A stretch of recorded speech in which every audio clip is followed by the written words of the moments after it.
Everyone was happy about the war's end in 1945, but they were also wary of depression.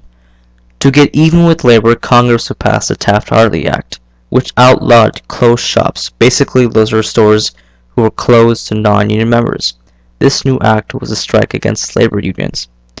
Congress would also pass the Employment Act of 1946, which made a government policy to promote maximum employment, production, and purchasing power, and also provide for the GI Bill.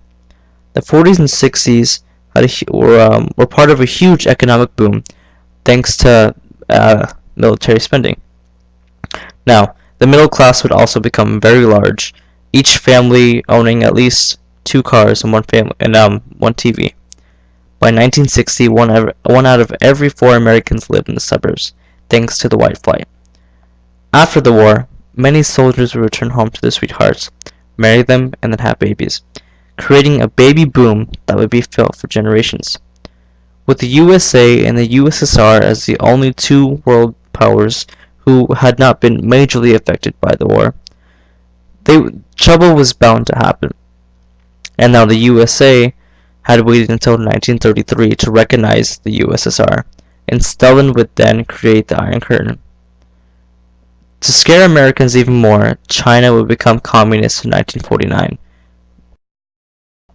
By 1956, white-collar workers would outnumber the blue-collar workers for the first time, meaning that the industrial era was passing on.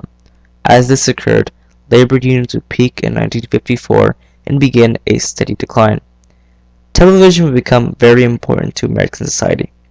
TV shows such as Ozzie and Harriet or Leave It to Beaver would portray normal American families. Diners, fast food, Disneyland, and Elvis Presley's gyrating hips, would define the decade.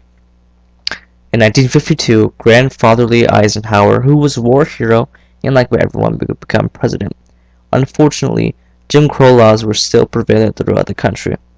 Only about 20% of the eligible blacks could vote, due to intimidation, discrimination, poll taxes, and other schemes meant to keep black suffrage down. Only the judicial branch was left to improve black civil rights. Secretary of State John Foster Dulles stated that a policy of containment was not enough, and that the U.S. was going to push back communism and liberate the people underneath it. To heighten the fears of a communist takeover, the Russians would launch Sputnik, making them the first people to do something in space. In 1960, John F. Kennedy would be elected as president, to become the youngest man ever to be elected to the office. His administration would be called the New Frontier. In the August of 1961, the Soviets would begin to build the Berlin Wall to separate East and West Germany. Defense Secretary McNamara pushed a strategy of flexible response, which developed an array of military options that could match the gravity of whatever crises that came to hand. One of the results was the Green Berets, aka the Special Forces. The Bay of Pigs invasion and the Cuban Missile Crisis were perhaps the most tense moments in the Cold War. While all this was happening, the civil rights movement was in full swing. While Kennedy had campaigned a lot to appeal to the black voters, he was very lukewarm about the idea, and the movement, but eventually he would pledge his full support. Martin Luther King would start the movement. He was the most influential leader of this movement. His peaceful protests were met with violence. Soon after, John F. Kennedy was shot and killed. His vice president, LBJ, would assume office and begin his Great Society. After the economic growth in the 1950s and 60s, the U.S. economy would grow stagnant in the 1970s due to the rise of inflation. Former President LBJ's spending on the Vietnam War and his Great Society program had depleted the U.S. Treasury. Upon taking office, President Richard Nixon urged Americans to stop tearing each other apart and cooperate. He was very skilled in foreign affairs, and to cope with the Vietnam dilemma, he would use a policy called Vietnamization, in which the remaining American troops would train South Vietnamese forces to fight on their own and therefore fight their own war. That was not the case. He would bomb certain portions of Cambodia on the assumption that they were assisting Viet Cong fighters. This would lead to the Kent State protests, in which 4 people would die. This Cambodian incident would split even wider the gap between the hawks and doves, the people who were for the war and those who were against it. Meanwhile, China and the Soviet Union were clashing over their own interpretations of Marxism. Nixon would see this chance for the US to relax tensions and establish the Tente. At this meeting, he would also pass the SALT treaties. Now, we were tired of the Vietnam War, and we advised peace treaties with the Viet Cong. They signed that, yet as soon as we left, a month later, South Vietnam was taken over by the North. Also at the same time, the War Powers Act was passed to restrict the powers of the president. In 1981, Ronald Reagan would become the president. Reagan had a very limited budget. However, underneath his administration, our debt would skyrocket. He advised supply-side economics, or Reaganomics, policies that were very favorable to business, to lower individual taxes, almost eliminate federal estate taxes, and create new tax-free savings plans for small investors, which would eventually amount to $2 billion in damages. The Iran-Contra affair was a secret sale of weapons to Iran in hopes that they would release the hostages faster and those profits would support the Nicaraguan rebels.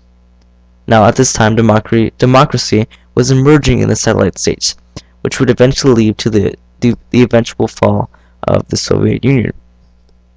The Gulf War was a response to Saddam Hussein's illegal invasion of Kuwait, and the operation in retaliation of that was called Desert Storm. After the Gulf War and George Bush Sr., Bill Clinton will be inaugurated as president. The Democrats at this time would try a new approach: promote growth, a strong defense, and anti-crime policies, while campaigning to stimulate the economy. One of the most important things during his administration was the Don't Ask, Don't Tell campaign, in which the question was asked if gays and lesbians should be able to serve openly in the military. At this time, the first attack on the World Trade Center was happened. It was not nearly as devastating as the one to come in the next decade. By this time, few Americans would trust the government, the reverse of the World War II generation. Another piece of legislation was the NAFTA agreement, the free trade between the three North American countries, Mexico, Canada, and the United States. But of course, Bill Clinton would be impeached. Soon after he was impeached, there was a very close election of the president in 2011. Soon after George Bush Jr.